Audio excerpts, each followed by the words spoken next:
Your stock picks. Gary, what are you choosing?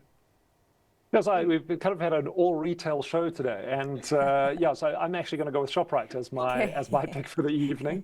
And we've held Shoprite in portfolios for a long time. I mean, it's an absolute juggernaut in the sector.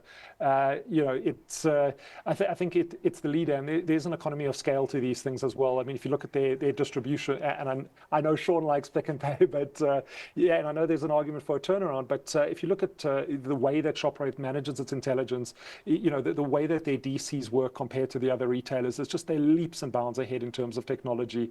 Obviously taking a bigger stake in the delivery business as well. It really is an incredible operation, getting rid of the house and home to PEP, also just really allowing them to focus on kind of that last mile delivery. And I think it's excellent.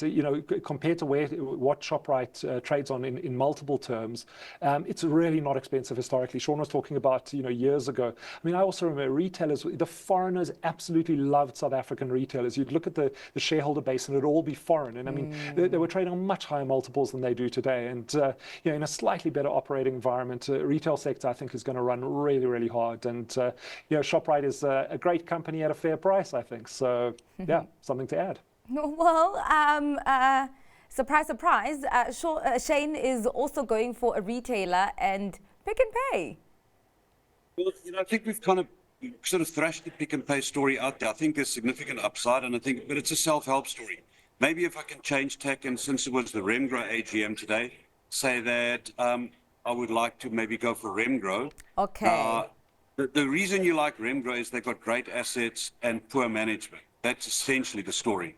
I mean, and I'm not talking about the management of the operating companies. I'm talking about at the executive level at Remgro. They've got great investments. They own a big stake in Outsurance, fantastic company. They've got a stake in Discovery, fabulous business, really a global value-sharing operation. They have stakes in CIVH, which is the fiber business. They have a stake in Mediclinic. They have a stake in Heineken. They have very, very good assets. The total value per share of Remgro is 300 Rand. But Remgro trades at 150 Rand. And there are two reasons for that. The one is that the underlying operations have underperformed. But the other reason is that management are really unenergized and they haven't really acted in the best interest of shareholders. But I think that there's a sufficient margin of error here, notwithstanding the misgivings I've expressed about management, for it to be a good investment.